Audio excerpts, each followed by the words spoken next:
But then my father's like, you know what? I don't want to make this marriage work anymore. I'm going to leave. So he leaves her. He comes down to Texas, to Dallas, Texas. My mother stays in Chicago for a couple of months, and then she says, you know what? I have to make it work because I want my son to have a father, which was the greatest decision she ever made, to be honest with you, because if she wouldn't have came to Dallas, Texas, then something beautiful wouldn't have happened. You know what happened that was so beautiful when she came to Dallas, Texas? Ah, thank you so much. You just see. Thank you. Thank you. I'll get you a $20 bill later, okay? I was born. And so I'm like, oh, that's the greatest thing ever, right? There it is. Sorry, that's my little ego boost. Anyways, so I was born. So now you figure, okay, he's got 2 boys. He's going to get his act together. He's got 2 sons now. Now he's got 2 sons looking up to him, 2 sons that he's responsible for. And guess what? He still doesn't change. And so these are my memories of my father growing up, is me seeing him physically hit my mom.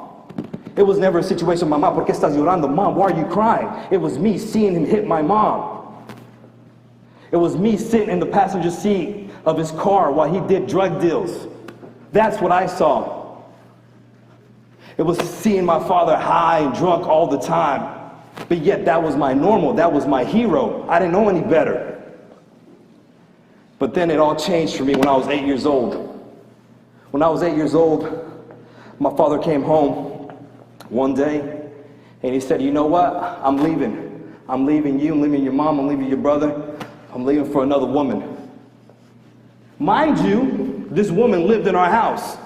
I always like to tell this story because it's pretty cool. Like, our house was small, okay? We had 1 bathroom, 3 bedrooms. Actually, a garage was turned into a bedroom, so it was really like 2 bedrooms, and a garage turned into a bedroom. But anyways, my mom, I don't know, I guess she thought she had a mansion, because every person, every family that came in from like Guatemala and El Salvador and Honduras stayed in our house. So our house was like Forrest Gump. If you ever watched Forrest Gump, remember like the mom has all these people staying over? That's how our house was, except there was no Elvis Presley there, right? So we had all these people staying in our house. And one of the ladies that stayed with my house was actually the lady that my dad ran off with. This is the lady my mom helped. This is the lady that my mom gave money to. And my dad ends up leaving with her. And my dad could tell that I was sad. I was 8 years old. I'm like, where are you going? Are you serious? And what keeps you driven? What's your mission that keeps you driven? Because it has to be more than monetary. It has to be more than just money. It has to be something inside, because the money's gonna leave. The money's gonna vanish one day. But this right here is what's gonna last. Legacy is what lasts. We're not talking about leaving money. That's inheritance. I'm talking about legacy. What do you leave in the life of kids? Potential that he has. And she looked me straight in my eye and told me, Abazer, don't you know you're special? Don't you know you have potential?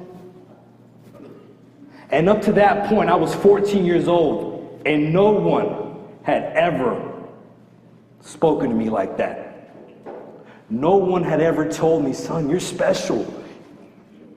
No one. So I leave you with this. You have the power to make a difference. You have the power to change somebody's life. And it is my hope and it is my wish that you take hold of that power, because that's what being a superhero is about. It's not flying. It's not putting on a cape. It's seeing beyond the outside.